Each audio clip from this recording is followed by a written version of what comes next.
NyynewsTV. This is New York, Yankee sports talk. Swinging for the fences, knock it out the park. This is New York, Yankee sports talk. Christian and Chris, of course, SGR. This is New York, Yankee sports talk. Homie, New York, Yankee sports talk. Record, rain or shine, grab your shades and umbrellas. NyynewsTV, you're hanging with the fellas. Welcome back. This is episode 327 of the NyynewST podcast. I'm your host, Christian. As always, joined by my co-host, Chris. You? What's up, bro? What's up, man? Did I say we were live? Well, we're live. I think you said we're live. Uh-huh. What episode are we on? This is 327. Wow. That's Babe Ruth and Giancarlo Stanton. Okay. Need the day off probably tomorrow. Okay. Did he play today? I didn't catch a lot of the game today. I only caught like the from the Franchy bomb on. Did G play today? I don't know. Really. Yeah. Because the Yankees completed the road trip here. They went 4-2. They took 2 out of 3 in Baltimore. They took 2 out of 3 in Cleveland. They won 2 out of 3 in Cleveland out of spite, basically, because when I tweeted the preview of the show earlier today, I said, "Is Boone Pat McAfee?"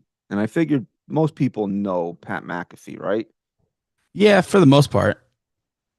McAfee is not a some people might know him as a part-time wrestler, podcaster, but he made his bones in life being an NFL punter. Really? Yeah, you didn't know that? No. I don't really know much about him. I know he's gotten very popular over the last couple of years with his podcast. One of the best punters. He was like on the old NFL team for punter. Really? Yeah, so my analogy gets lost on my co-host here, but anyway, gotcha. I figured most people would know that Pat McAfee was a very good punter in the NFL. So my comparison there is Aaron Boone being a punter as well, with some of these lineups that we've seen him toss out. We're 12 games into the season, and the Yankees are playing like we're still in February over here, but they're winning ball games. There's not much to complain about. I'm sure we'll find a few things here, but let's talk positively about the Yankees here for a moment as we get started. And this is where, if you want to defend Brian Cashman, this is where you do it, because he may have found another dumpster diving gem in Franchy Cordero. Okay, this guy has been on fire to start the season. He leads the team in home run. Does he lead the team in either leads the team in home runs or is tied? He's tied with Judge, right? He leads the team. Definitely leads the team in RBIs. I mean, this guy's been a godsend. Who knows where the Yankees would be if Franchy Cordero? I can't believe I'm saying this. Who knows where the Yankees would be without Franchy Cordero? Because he had a couple big home runs in this series against Cleveland, and the game tying shot in the 7th inning, and that helped the Yankees pick up this victory today.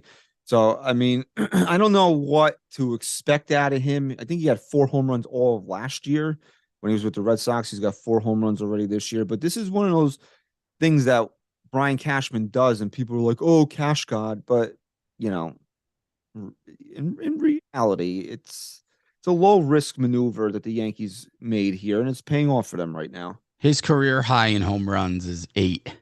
And he did that last year with the Red Sox, with only 275 plate appearances. And maybe did he hit 8 altogether? Maybe it was 4 in some span or something. I don't know. I thought I saw that somewhere, but he's already halfway to his total of last year, right? Is that what you're saying?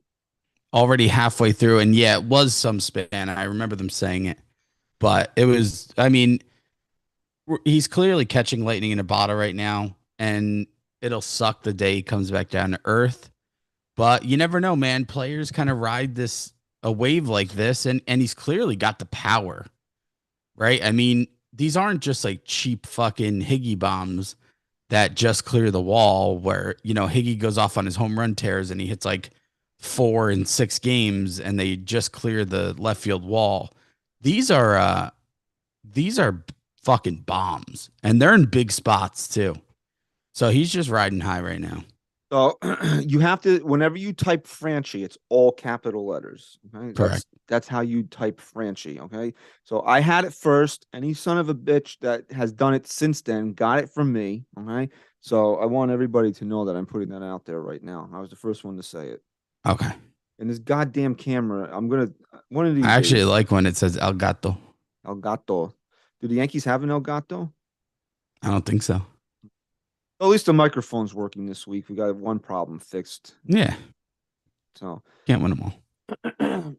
I tweeted this after the Baltimore series, and I said Franchy looks like he could be a masher to take to take an outfield spot until Bader gets back.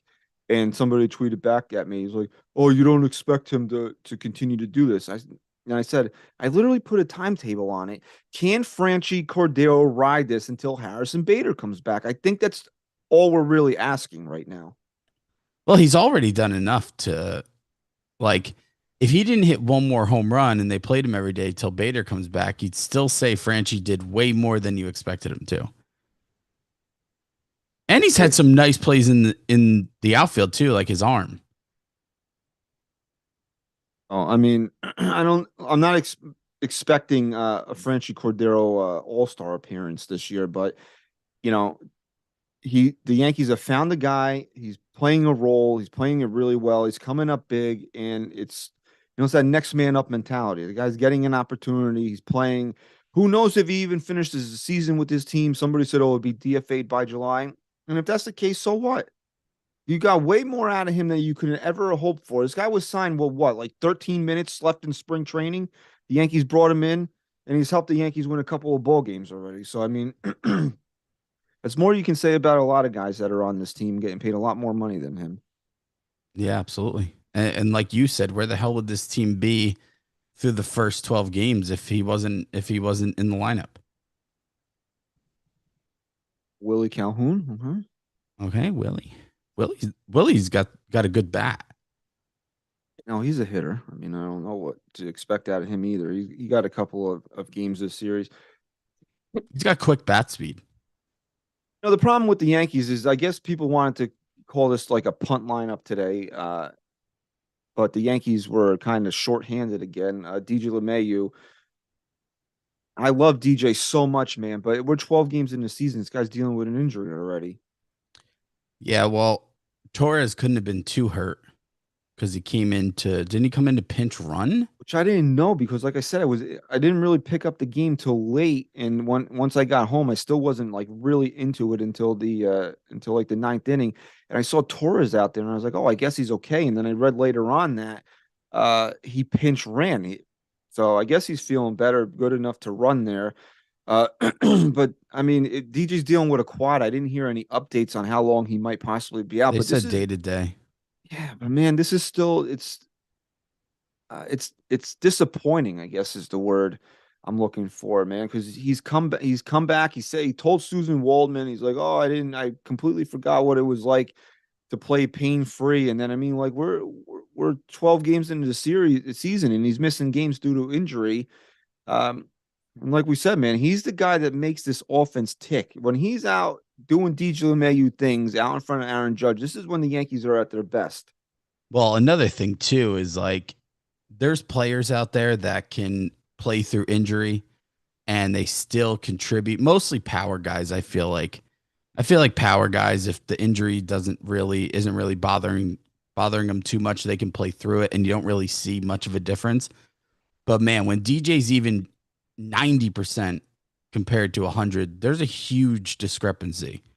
I mean, we're seeing it right now. He looks like the DJ LeMahieu of a few years ago. And when he was playing through that injury, okay? Stop asking. All right. What? You always want to know, well, I have allergy. I have pneumonia. Okay. Yeah, okay. You're a This hypochondriac. No, I have this what's the word? I have residual effects of a sinus infection last week that I had last week. So Okay. I feel fine. You look fine. Thank you. I appreciate You sound fine.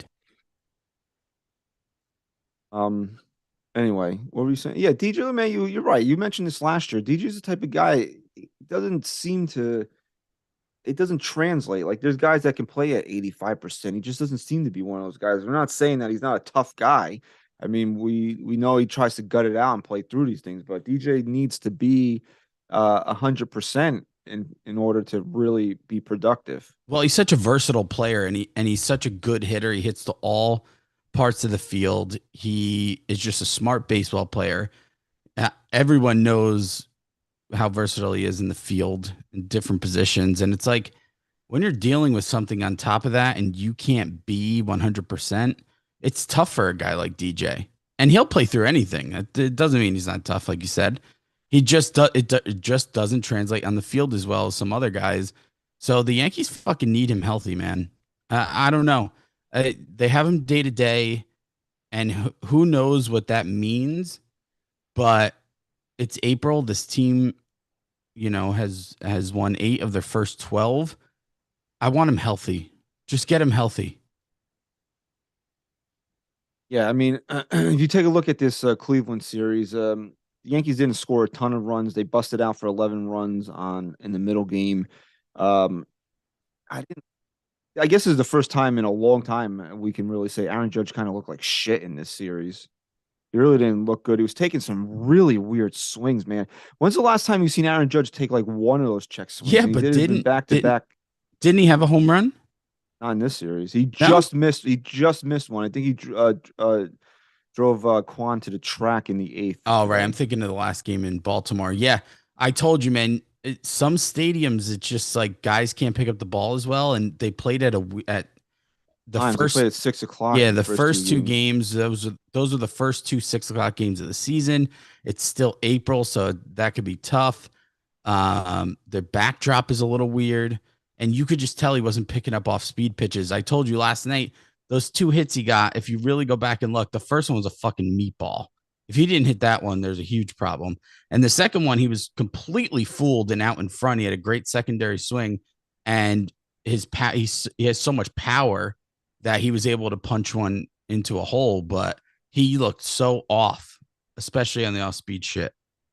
Oh, we love Terry Francona, man, but this is, in the last 2 series that they played against the Yankees, he's left his pitchers out to dry. In Game 5, he should have had can't think of the guy's name. He should have had that guy out of the game a lot sooner than he did. The rookie? No, in Game 5 of the division series last year. I can't remember his name, but he left him out there way longer. Than he probably should have, and he let to allow Stanton in that situation. Anybody could have seen that coming when Stanton came up in that spot. He was going to hit one out, and then yesterday with the rookie, it was a rookie, right? Yesterday, yes, I think he actually pitched really well. Or no, the rookie was today, I think. Rookies, because Bieber pitched Game 1. I think today was too, because they were talking about how the Yankees were starting to pick him up. Well, John and Susan in the first inning, they said that after the Yankees didn't score, John said, "Oh, second time around, the Yankees will break out against this young man." They really didn't. But let me see here. I'm trying to pick up Savali. Did Savali no. Game 5, I'm talking about. Oh, was it Savali in Game 5? Yeah. Sure.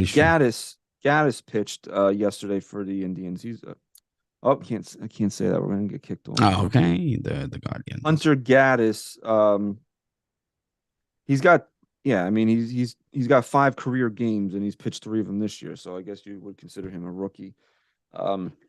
Speaking of Gaddis, to get off subject here, did you see the Twitter rant that Evan Gaddis went on? Yeah, apparently he before he became a big leaguer, I didn't know this. Did you know he had like crazy alcohol problems?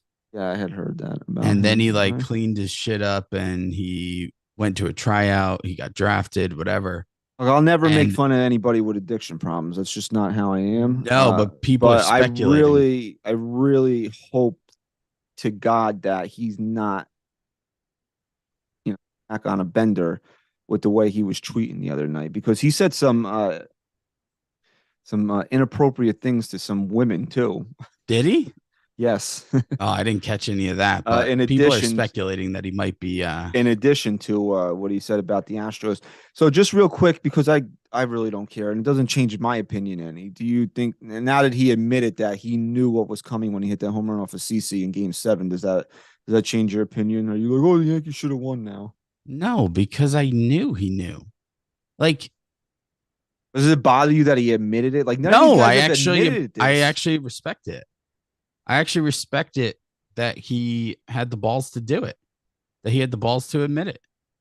I mean, it didn't shock me because I assume they all knew. It's still it makes it Well, except sting a for little Jose more. Altuve because he's an Oh angel, yeah, he's like a pure. literal angel, not a Los Angeles angel. There's Did you see there this weird stat the other day?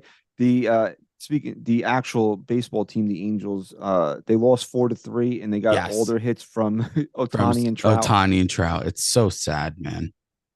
It's so sad, and you know what? I don't feel bad for them. They chose to be there. They wanted. I mean, Trout especially, dude. Like he had the chance to leave, and he took the extension. Like it's hard to feel bad for a guy when he does something like that. And this is the exact situation Otani wanted. Like I don't. People are speculating. Oh, Steve Cohen's going to throw 600 million at him. Great. I mean, does he really want to be in New York? He once already he could have been a Yankee. I mean, Brian Cashman would have sold his children to get Shohei Otani, and he couldn't get him because he didn't want to be in New York. I don't know what winning. People were speculating after after the WBC that that shows that Otani wants to be a winner.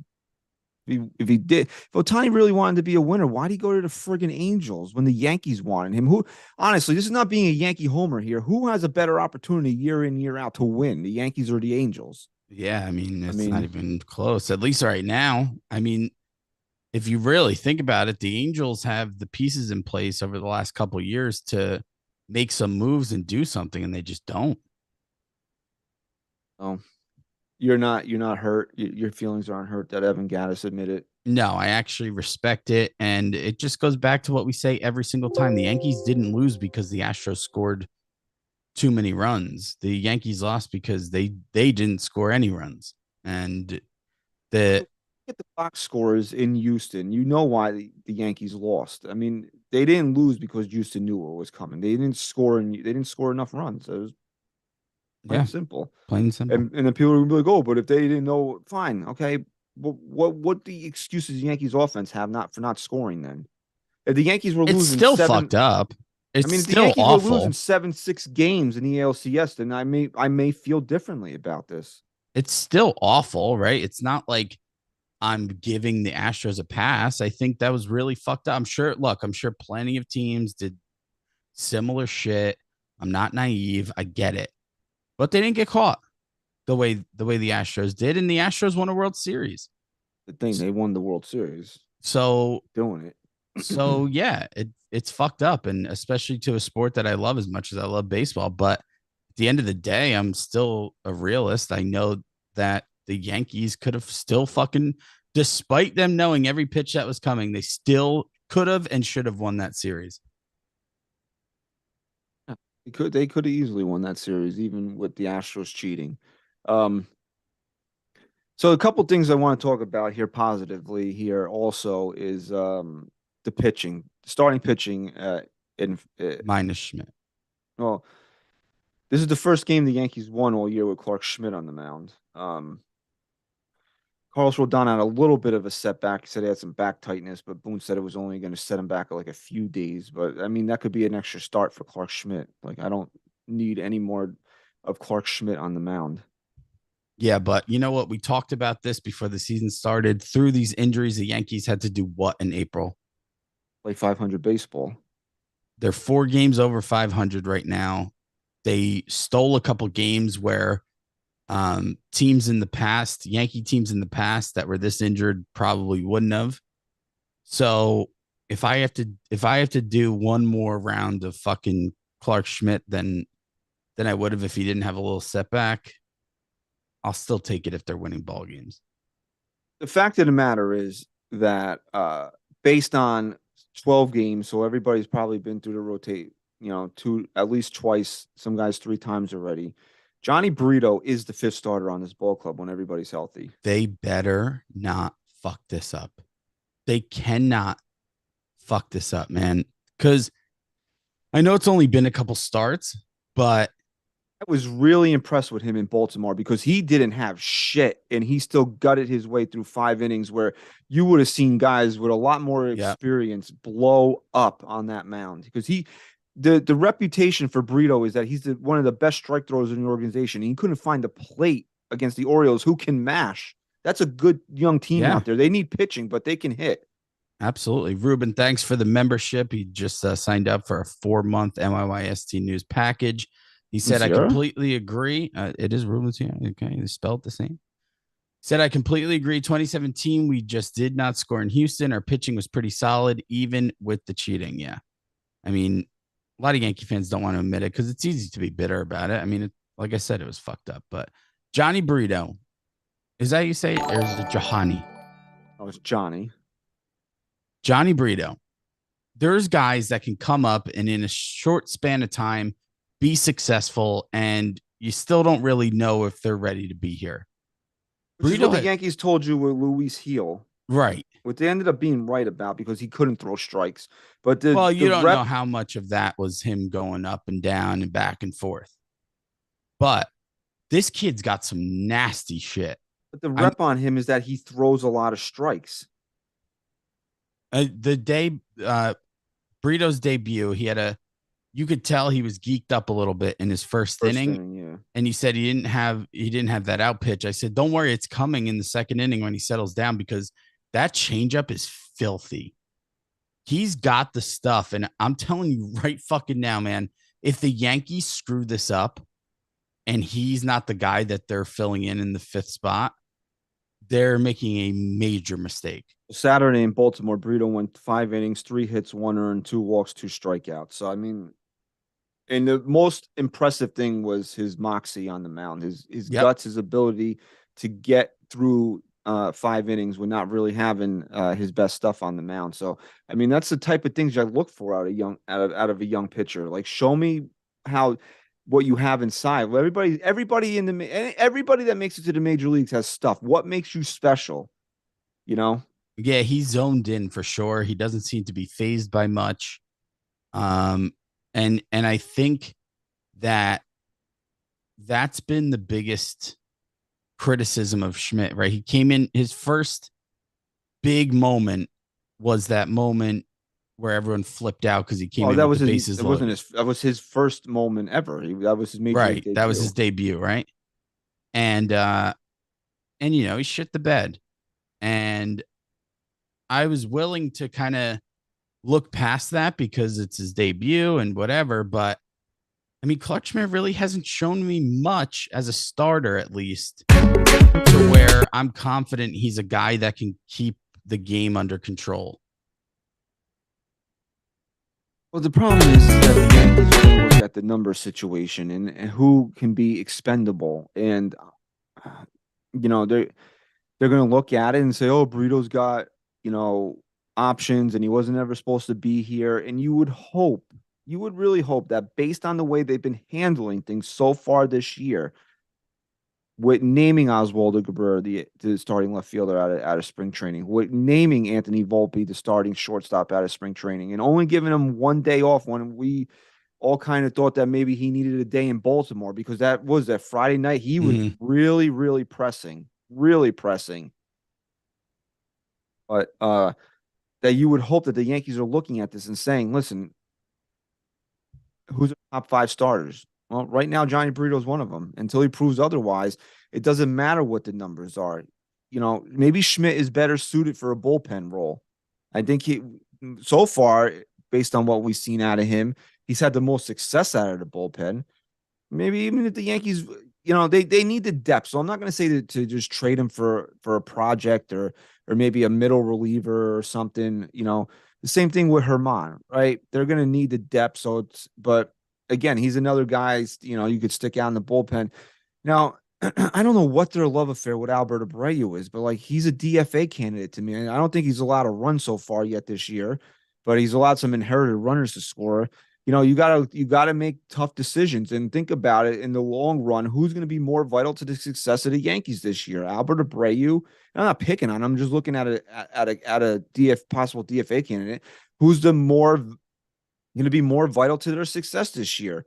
Having Alberto Abreu take mop-up innings or be a guy in the bullpen that is only called upon when you taxed everybody, or Burrito making starts every 5 days. Yeah, it's not a question, man.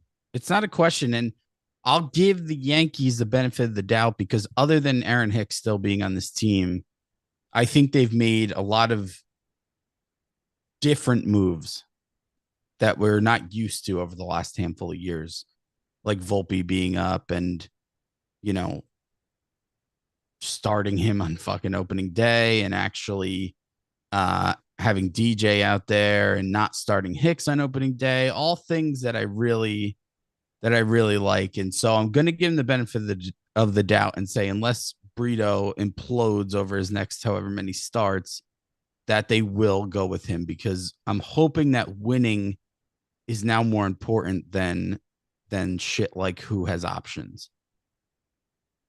Well, you know who has options? Oh. Volpe. He does. Listen, Volpe, actually, I know you didn't get to watch a lot of the game today.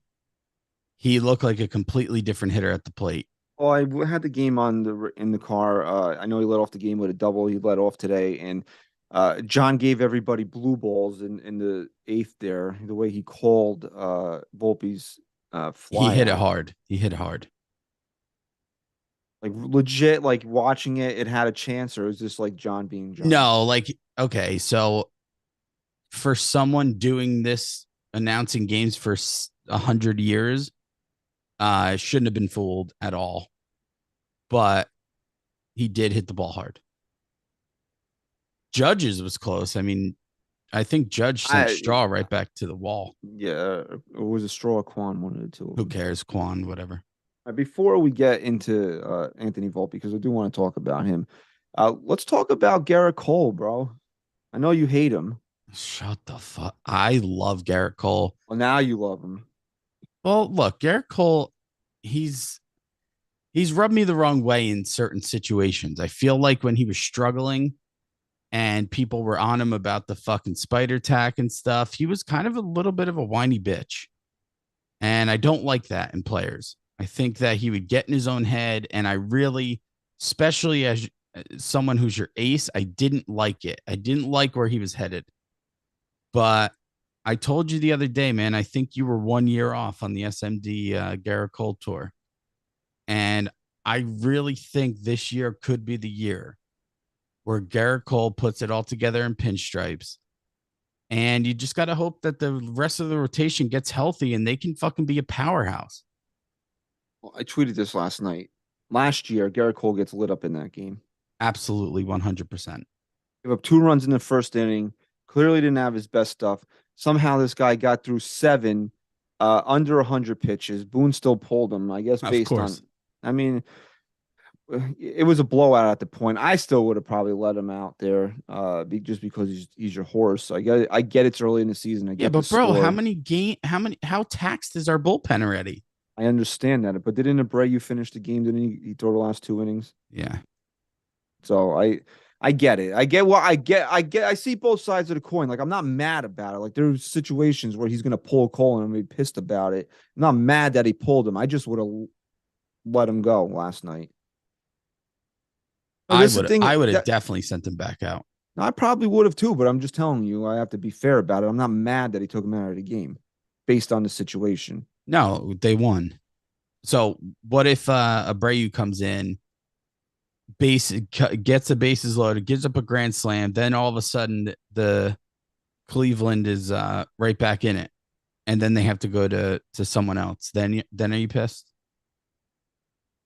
And if you're up 7 runs or whatever it was when he took him out with 2 innings left, you have to be able to get that game home. But my point is, if you're starting to tax more guys than Abreu because you don't let your ace go back out there under 100 pitches, then you're pissed. You're only okay with it, and so am I. I think we all are, because A, they won, and B, Abreu got the job done. But I'm telling you, at the time, you look at the situation. Is that a time to flip your lid and say, "Oh, Boone sucks"? No. I'm not flipping. That's my point. Yeah, no. That is what my point is. Okay. I still think it's stupid, but I think Boone's done stupider things. Much. All right. But my point about the pitch clock is I think that saved Gerrit Cole yesterday. Yeah. To me personally, I think the pitch clock saved Gerrit Cole yesterday because I'm a huge proponent of this. Gerrit Cole defeats Gerrit Cole. I don't think Gerrit Cole very rarely ever gets beat by the opposing It's team. very true. And I don't think Gerrit Cole has time to beat himself this year with the pitch clock. He's just got to get back on the mound and go to work. Now you look at it, he only struck out 3 guys. Is that a product of him not having his best fastball maybe last night? Is that a product of, that's who Cleveland is. Cleveland doesn't strike out a lot. They're a team that, they're very aggressive. They try to put the ball in play. They work counts. That's who they are. So, I mean, even if Gerrit Cole had his best stuff last night, is he having a 10 strikeout performance against Cleveland? Probably not. But it No, just but showed me that he was willing and able to adapt last Yep. night. It was a very big performance from him very early on in the season. So anybody that's looking for him to be that ace April through September, last night was a big, big game for Gerrit Cole. I'm not going to understate it.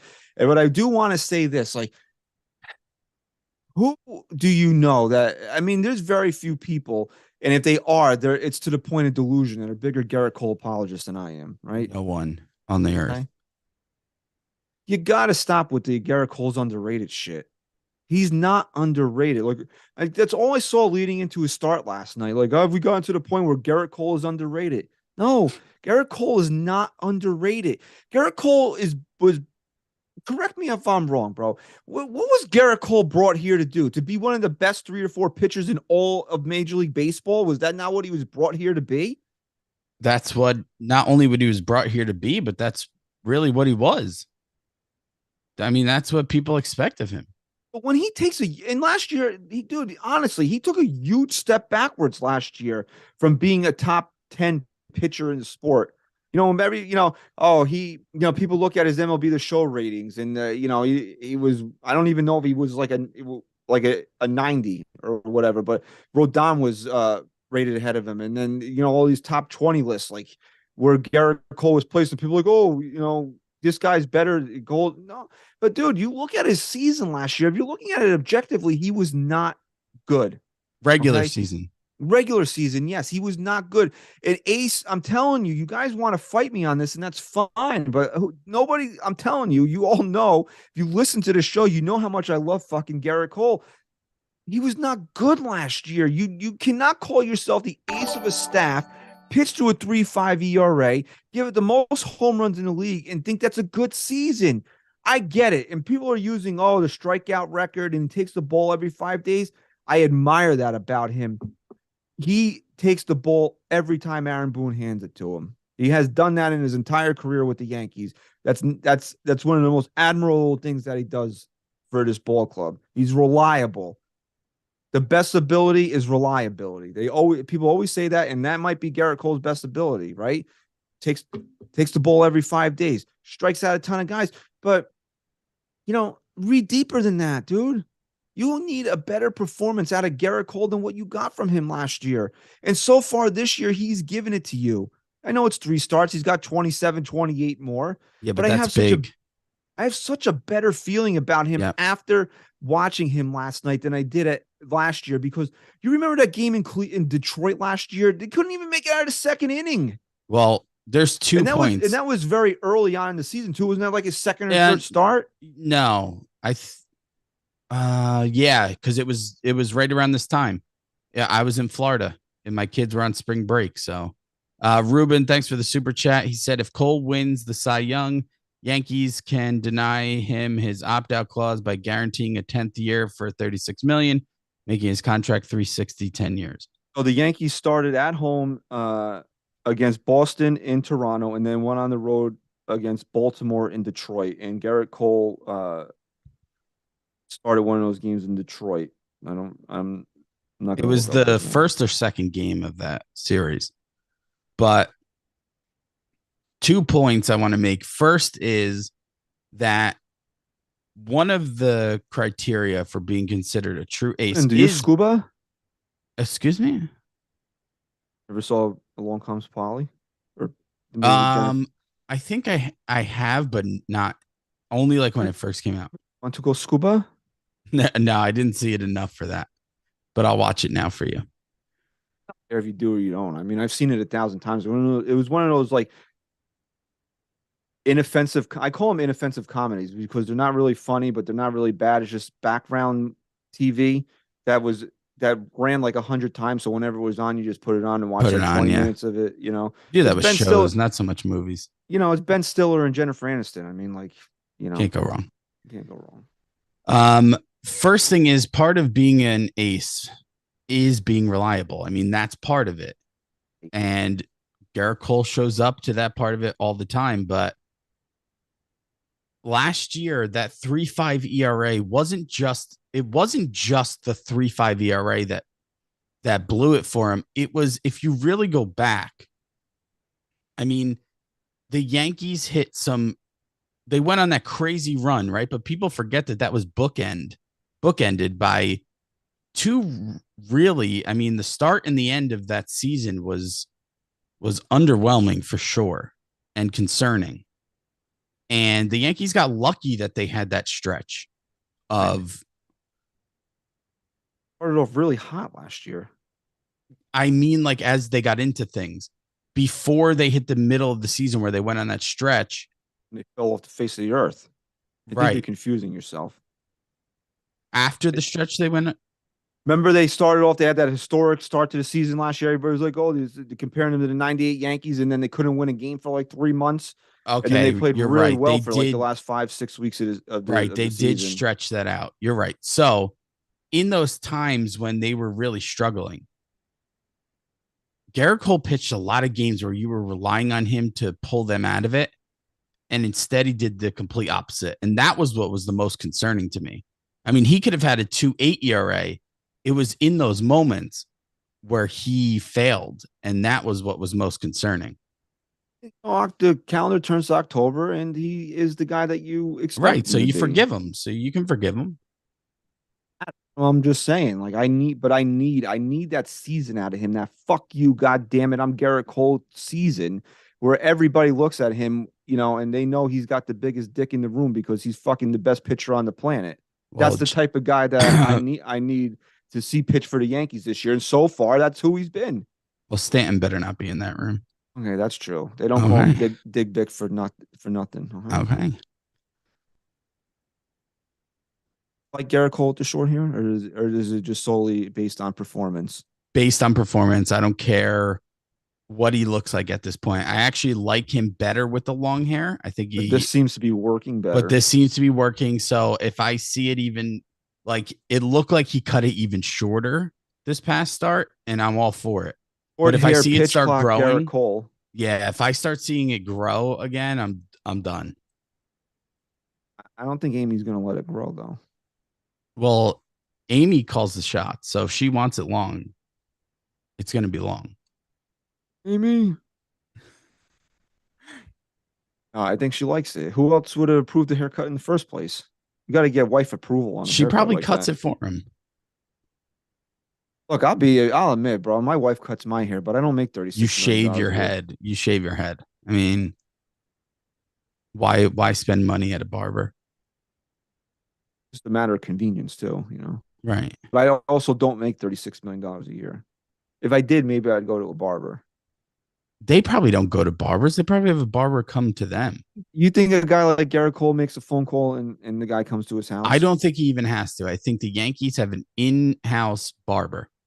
Jason Zillo looks and be like, "Oh, Gary, you're a little rough around the neck. Let me call Tony." Absolutely. You think it's Italian barber? They have definitely that Italian barber. 100%. Old guy, short guy, white hair, barely speaks English. What do you want today? Yeah, right. Barely speaks English. So you're digging short hair, Gerrit Cole? Yeah, how could you not, man? Right now, this is, again, only 3 games, but we've seen 2 types of Gerrit Cole so far. We've seen absolutely dominant Gerrit Cole, which we know exists, right? But then we saw hit with a little adversity and then shut it the fuck down and didn't give up another run and was efficient throughout the rest of the game and held it together, which is a Gerrit Cole we haven't seen in a long time. So yeah, man, how could I not like it? Our boy Ra, thanks for the super chat. He said, "My guys, Chris Jr., let's get together soon." Absolutely. He said, Cole is making adjustments, and ironically, no one has talked about his RPMs. Why? Because he's getting it done. That's true, man. No one cares. No one's talking about the spider tack anymore. No one's talking about the Maybe Brett RPMs. Gardner is. Okay, maybe. He's better. The only thing I was going to say is, you said Gerrit Cole shut it down after the first inning. It was a hard hit ball, but Gleyber Torres would tell you he probably should have came up with that last night, and then that would have That's a tough most likely play. But he probably should have come up with it. That was 2 days ago. No, it was it was Gerrit Cole's start. Gleyber didn't come up with a ball. Could have been a double play. Instead, the Indians ended up scoring a couple of runs in that inning. Yeah. Oh, right. Right. Yeah, that's a tough play though. It's not an easy play, but it's one he maybe should have made. DJ LeMahieu makes that play. Mm-hmm. You think so? You know who probably makes that play? IKF. IKF second baseman, IKF? No, third base. It's got to be hit to third, same amount of range, same amount of speed. But I he saw makes a couple that play. highlights out of IKF at third today. He looks very comfortable over there. Looks the part, huh? If he's gonna play the infield anywhere, please let it be third. Imagine that, playing a guy at his natural position.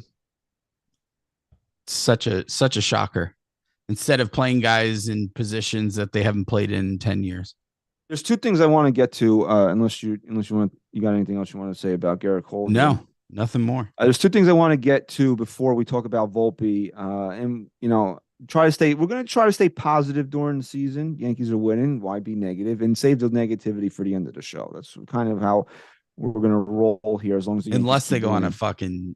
As I said, as long as the Yankees keep winning, I'm going to stick with the positivity early, and we'll save the negativity for the end because everybody likes a little NYYST negativity. That's what the N stands for. Negativity. That's true. Negativity. Okay.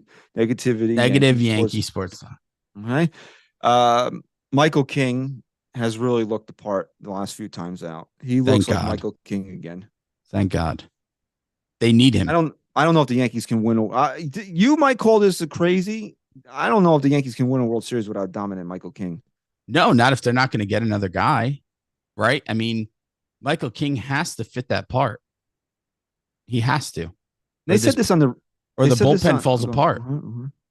They said this on the broadcast today that King was struggling early. We all know we saw it. He was struggling in his first couple outings this year, and he thought it was because his velo was down. He was around like 93, 94, and he's a guy who lives a little higher than that. And Matt Blake went to him and said, that's how you threw early on in the season last year before he built up a little bit of arm strength, and then you were throwing 96, 97, and then like something went off in Michael King, and he's been better ever since.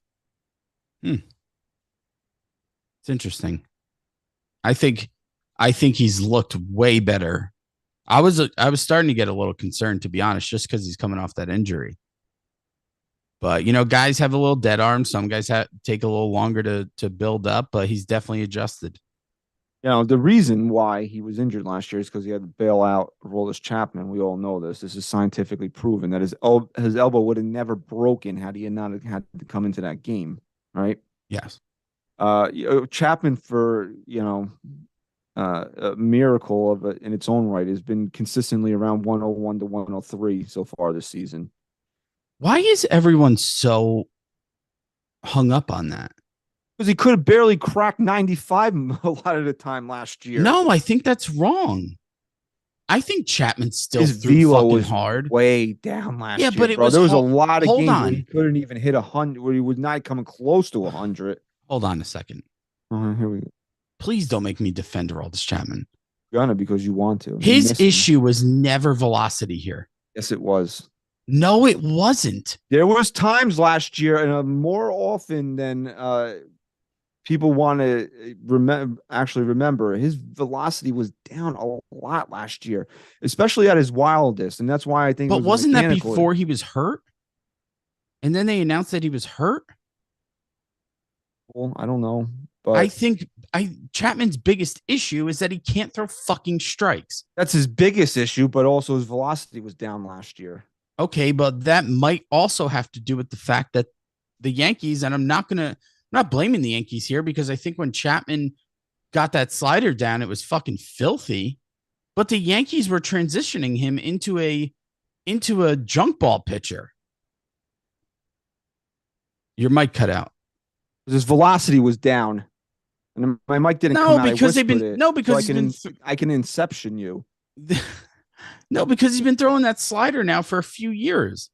I'm telling you, bro. Trust me on this one. His I just velocity was down look. last year. I'm not saying you're wrong. I just am so shocked that that's such a big deal. Okay, was like he's throwing 94 tonight. Like my thing is that the only reason why I'm shocked at Aroldis Chapman's numbers is because he's throwing strikes. Like velocity, I don't think was ever on my mind last year. If it was low, that because he was so bad. Tell me when Chapman would get spanked around. Never really did. Right. So I guess velocity never really concerned me with him.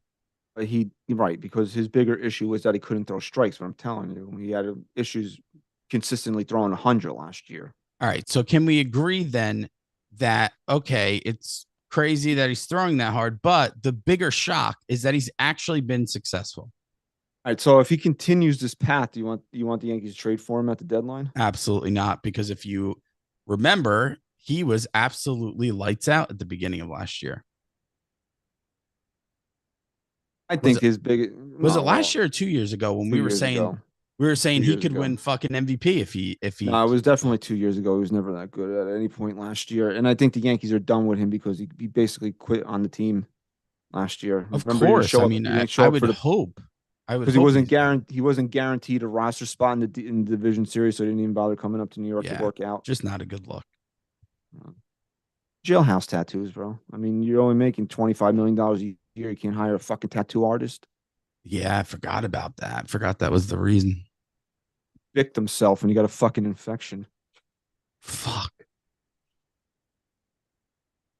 Jesus, we had some winners cross through here recently, huh?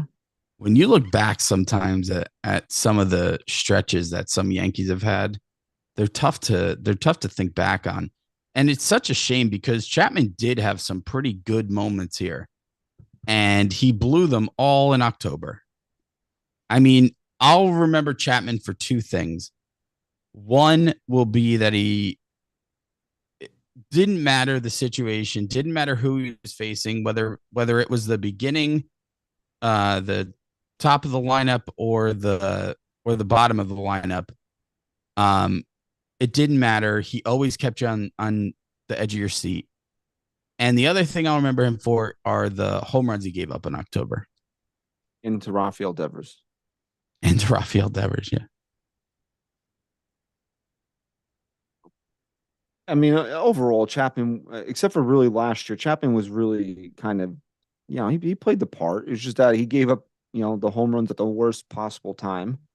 Yeah. And he was a scumbag at the end. So I think we all kind of knew that when he tried to choke his wife, or allegedly, and then went in to shoot a gun in the garage. His garage, because normal people don't do that. Yeah. But speaking of the closing situation, Michael King has been really good. We need that Michael King, to be that guy, come in, shut down 2 innings, and kind of bridge from the starter to the closer.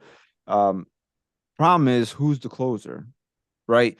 Right now it's Clay Holmes. The Yankees, and we talked about this in the offseason, the Yankees made it clear that they wanted to be Clay Holmes. That's why they centered his contract around games finished, right?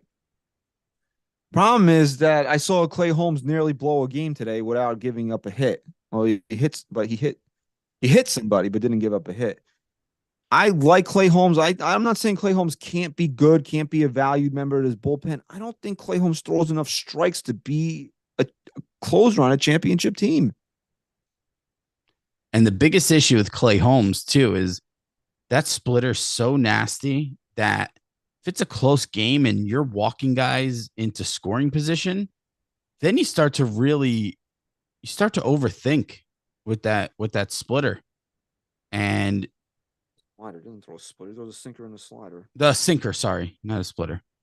The sinker. And you know what? That actually forced him today, when he had the bases loaded, to go back to the slider. Yeah. And the slider was absolutely the only pitch he had today. And thank God it worked out. And he threw 3 nasty sliders in a row. And he got out of it. But we can't have this again. Right? The Yankees can't It's definitely his job to lose, and I'm not saying you take it from him. He's looked good leading up to this game, other than his first couple outings. But if King's going to be dominant and Holmes is going to continue to not throw in the strike zone. You're going to say King, but I'm not making King the closer. Oh, no. Me neither. But I'm saying there's a pecking order here. And there's guys that are pitching well. And you have to start considering all your options at that point and maybe finding a different role for them, a more important role for them, and moving him out. And I'm not saying he's lost his job or that I would take it from him right now, but I think his job could be lost a lot quicker than we thought. You're not going to take it from him when he didn't actually blow the game. But I tweeted that after the game was over. I was like, I don't like that. I said this pretty much the same thing. I said Holmes doesn't throw enough strikes to be a closer. And people were like, oh, we were spoiled with Mariano, and this is what other teams go through. Yeah, we were spoiled with Mariano, and not all teams go through this. Teams have non-automatic closers. And when I say non-automatic, I mean not Mariano Rivera, but they have guys that can throw strikes. I'd rather have a guy, honestly, in the ninth inning, protecting a 1-run lead. I'd rather give up a double and a 2-run home run and lose the game than walk 5 guys. There's nothing worse than watching a pitcher lose the game for the team on not finding the strike zone. There's nothing more frustrating. Let them beat you. I mean, your last line of defense, let them beat you. Don't lose the game because you can't throw strikes. As soon as was it Brennan that he hit? I don't remember now. As soon as he hit him on I think it was a 1-2 count, I was like, we're in a lot of trouble right now. Yeah, plus Rosario, I know you missed a lot of the game, but Rosario was hitting the ball fucking hard all day long. And I'm like, this is the worst guy you want up right now. And like I said, thankfully that slider came into play and it was fucking filthy. But he put himself and the team in a really, really bad spot. I don't know if the Yankees are going to, if that's even something that's on the radar to go out there and acquire a big time reliever. I mean, Lou Trevino will be back at some point. Tommy Red Bull will be back at some point. So they're going to get arms back in that bullpen. You know, I really think when it's all said and done, Ron Marinaccio is going to be the closer in the postseason. I just have that. That's just you think he has it. You think he has it in him? Until we see it, I think he's got the stuff to do it for sure. Isn't it such a shame that J-Lo can't stay healthy? I forgot about that. See, that's the thing with him, bro. He's like out of sight, out of mind with me sometimes. It's a shame all the time. It's a shame, man, because he was off last year in the beginning, remember? And then it turned out he was hurt. His ERA is so super inflated because he just didn't have anything the first part of the season because he was hurt. And then when he came back, like he was Jonathan Loáisiga. When he came back healthy, man, during that stretch, you can make the argument for Loáisiga that he's one of the top relievers in the game. He's filthy. Stuff to be for sure. And it's such a shame that this guy can't stay healthy because he is a guy that I would not only trust now as the closer, but I'd actually, his stuff is what I want to see in the ninth inning. And I just don't know if he's ever going to put it together. I think Marinaccio might be the only. I don't like King as a closer. I think we've tried that. I just don't think he has what it takes. I think he's way too valuable to be a fire extinguisher guy who can give you multiple innings. And the same thing, I feel the same way about Wandy Peralta. Peralta's a guy to come in and get out of a jam. I'll tell you what, this might sound crazy, but if you asked me if I had to choose between King or Peralta to be the closer, I'd pick Wandy. I pick Wandy because of exactly what you just said. Not that King doesn't throw strikes when he's on, but man, Wandy, there's one thing you could say about him. Not only has he been steal too. Yes, he does. Not only has he been great here, but that guy goes out there no matter what and he throws strikes. There's only a couple times I can even think of where he just couldn't find the strike zone. Maybe once. He goes out there and throws strikes, and I wouldn't mind him if he had to do like a filler role. I'd take him over King at this point. I think he's better. I think, yeah, if I had to pick one, I would pick Peralta over King, but I don't want either one. I think the Yankees are best with those guys before the closer. I think it's fair to say, and again, it's so early, and we always forget how many ups and downs of a season there is, but we've played this game enough now with the Yankees where we don't expect injuries to certain guys and then they happen.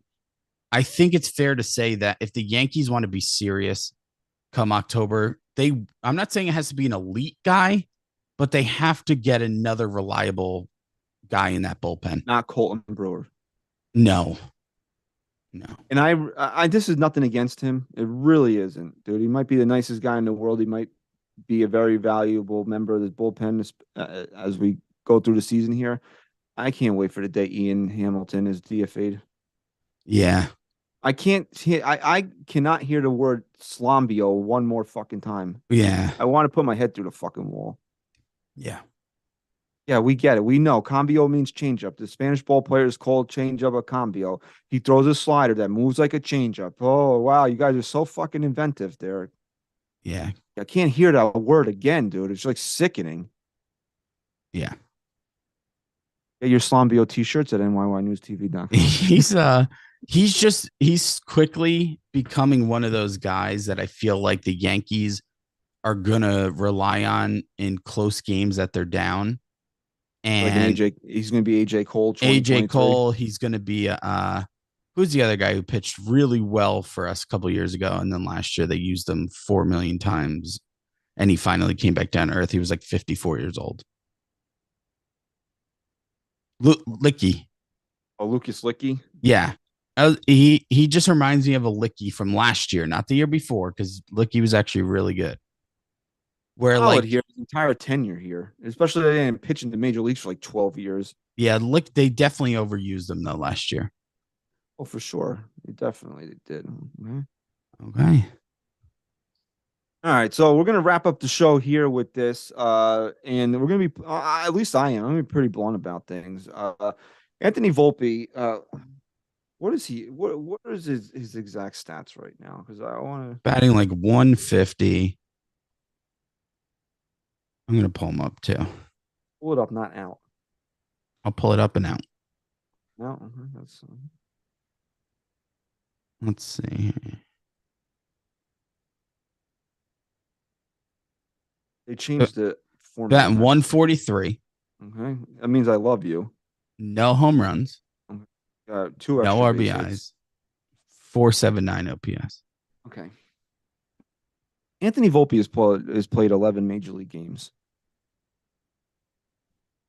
Not yesterday. Played 11 major league games. Now, I cannot imagine the firestorm that would have erupted on Twitter had IKF been named starting shortstop over Anthony Volpe, and Anthony Volpe was in Scranton right now. I could not imagine it, especially 100%. that Anthony Volpe earned the right to be the starting shortstop. I could not imagine it. 100%. And you have people, honest to God, you have people that want to call Anthony Volpe a bust after he played 11 major league games. Actually, 10. This was before today's game. Which is hilarious, by the way, because I agree with your point of the IKF getting the job over him and everyone would have flipped out. How about when me and you and SGR were flipping out? When the Yankees continuously passed on available all-star shortstops, proven shortstops, and said, we don't know what this kid is going to be. He's expected to be a superstar, but you can't tell me that there's not the same people out there saying he's a bust and also ripping us for saying that they should have traded him or Peraza or whoever it was for some of these guys, right? Or giving up the hope of the future for a guy who's ready. Now, I'm not saying that I'm not happy that Volpe's not here and that he can obviously be a superstar. I think he's got what it takes for sure. All I'm making this point to do is to prove to people that some people are just impossible to satisfy at this point. And impossible, you mean stupid. And stupid. If you're calling a kid a bust after he played 10 major league games, you are stupid. You don't know baseball, okay? You can sit here and tell me I don't know baseball, but you don't know baseball if you're going to call a kid a bust after 10 games, okay? That's just the plain and simple truth. And when the Yankees were in Baltimore, you saw the graphic 100 times that Adley Rushman hit 150 with no pop his first 20 games. J-Rod did the same thing, hit around 200, no pop his first 20 games. Okay, the Yankees have a philosophy, right or wrong. This is what their philosophy is. They want you to conquer each level before you get called up. Anthony Volpe didn't play at AAA. He played like 10 games there. And Aaron Boone even said it in that video when they told him he made the team. We want you to finish your development at the major league level. The Yankees to a man don't even think he's fully there yet. Right. You can't pull the plug on this kid after 10 games.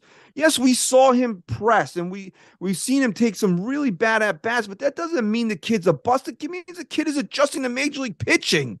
You can't be ready to throw this kid out after 10 games. You can't have, the Yankees need to play the kids. The kid struggles for 10 games, and you want to get rid of him. You can't be that stupid. And these are the same people who go on social media and defend Aaron Hicks from people like us who rip him apart. They're the same people who want to get rid of, who want to call him a bust, and then also in the same breath defend Aaron Hicks and say we should give him more time. Guy's been here fucking how many years too long? Since what? 2013, 2016? When was it? Came here in 2016. 2016. Same people. And somebody said, when do we get to call him a bust? I don't know. Not after 10 games. Can you give him, what's the first mile marker we always talk about in the Major League Baseball season? Memorial Day? Can you at least wait till Memorial Day before you make such a stupid proclamation? And then you don't even know. No, look, you can't call someone a bust this early in their career when they are touted as highly as he's been, right? There's obviously something there. There's obviously a superstar quality there. He needs to adjust. Like I said, his at-bats today were a million times better. It's the hardest he's hit the ball and consistently all season, in the first 12 games, however many games he's played. He was inches away from a home run the other night. The kid's going to get there. Look, out of all the things I'm concerned about right now, and it's not a lot because the Yankees are playing well, Anthony Volpe is not even on my radar. He's just not. And you want to know why? Because despite having some really rough numbers to start, there's one thing you can say about Anthony Volpe. He looks like he belongs here. Well, he also has not been a liability at shortstop. That's part of why he looks like he belongs here. And as much as you want him to hit, as long as he plays shortstop, like a professional should, you're not going to worry about it too much. Some guys, you people, like, it frustrates me to see this shit. And we're going to react to things as they happen. We know there's only 12 games in a year. So we're talking about Clay Holmes potentially losing his closer's role. But, that's not based off of what I saw today. That's based off of what I saw today, plus what we saw all in the second half of last year. The guy doesn't throw a lot of strikes. You have to give this kid a chance to prove to you that he is or is not a Major League Baseball player. And nobody in the history of Major League Baseball has proven that to anybody in 10 games. Well, you know what I did? I went back the other day and I was like, let me look at Jeter's numbers during his first month in 96. And that was dumb because Derek Jeter is not human. And he was extremely successful, but not everyone's Derek Jeter, man. And again, we had the opportunity to get Major League ready players. We passed on them. And you know what? I commended the Yankees for actually calling this kid up after passing on so many guys. I said, okay, finally, they're at least going to call him up. And now we're gonna slit his throat after 12 games into the season. It just doesn't make sense, man. Nobody makes sense who wants to do that. Yeah, man. I mean, there's some really, really bad takes out there, and honestly, the worst take of them all is if you want to call uh Anthony Volpe a friggin' a bust, man. Like, because honestly, like there's no other way for me to say this, but you can go fuck yourself if that's how you feel. Honestly, Yeah. I'm sorry, dude. Like yeah, sometimes we get negative on the show. We rip guys, but you know who are we ripping? We're ripping guys that have long track records. Never what? Jesus Christ, dude! If Aaron Hicks was new here, if Aaron Hicks was new here and put together the season that he had, wouldn't say a word about him. You know, if he had this track record coming in and the Yankees acquired him, I would question the move, but I wouldn't be like, oh, you know, like, oh, fucking Hicks sucks. We got to get rid of him. He played 10 games here. I'm going to at least give him the opportunity to prove us right or wrong. The same thing with Wash Donaldson, dude. I didn't want Wash Donaldson here last year. I didn't like that trade as much as we realized it was time to move on from Gary Sanchez, and I didn't. I thought it was also time to move on from Gio Urshela. Wash Donaldson was not the answer, but I did it. Did we not give him the entire year to prove to us whether or not it was the right move or not? We're even willing, because we know the Yankees weren't going to do anything. We're even willing to give him this year. At the end of the day, we really were. There's only one guy that we're writing off at the end of the day.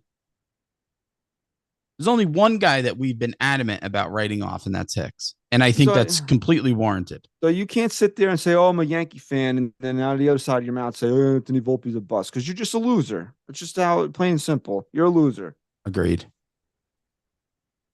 So the Yankees are hoping to make losers of the Minnesota Twins as they come to Yankee Stadium Thursday for a 4-game series. I'm actually going to be at the stadium on Friday night for Tino Martinez bobblehead night. Okay? I actually don't like the Twins coming in so early in the year. I usually like the Twins after the Yankees hit like a rough patch through the season, because they always seem to be the team that the Yankees can get back on track. You know who's not going to be playing for the Twins? Yeah, the guy who really became a superstar after he found the right manager.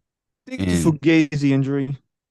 You think it's a Fugazi? For sure. It's not even a question. Dude, like, come on, Joey. You're giving Italians everywhere a bad name. Do you think that he's actually injured? It's just a coincidence that he's going to miss this series? Come on. Go on. I never say this about anybody. I hope that he is injured. I hope for his sake. I do, because if he's that scared to come back to New York, where he's got to make up an injury, he should honestly just retire from playing Major League Baseball. Yeah, it's a joke. So please, if you're still in the chat, please like this video, subscribe to NYY News TV. We just recently hit over 15,000 subscribers. Let's pack another 1,000 on there. You know, let's get to 16,000 lickety split here. You know, like hurry up. Let's get going. Okay. Follow us on Twitter at NYYST_podcast. Okay. And also, if you're listening on Apple Podcasts, we want you to leave us a 5-star rating and review. Somebody told me that helps with the algorithm. Okay. Are we still huge in Canada? We're huge. We're top 5 in Canada. Oh, if I light an Alek Manoah autograph on fire, will that help us or hurt us? Probably help us, because I think things like that make you go more viral when you already have a following. It's not really worth a lot, so it might be worth it to light it on fire. I'll support it. Stay tuned for that. Maybe it's possible. I think you should try and get him to autograph it. We film it. It is autographed already. I pulled an autograph card. It would be great if he signed it in person while we filmed it and we made a big deal, and then right in front of him lit it on fire. Well, I mean, I could get it. You can get an Alek Manoah card on eBay for like 12 cents, so I can definitely buy one and then have him autograph it. And then as soon as he puts the pen away, light it on fire right in front of him. That would be great. We could definitely do that. That'd be great. But you know, the whole thing about potential arson in Yankee Stadium, they kind of frown upon that. Probably get kicked out for life. Mm-hmm. We'll work on. Maybe we'll figure something out here.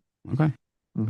Well, we want to thank you for your continued support of NYYST and NYY News TV. Thank you for listening and watching episode 327. Chris, say goodbye. Peace.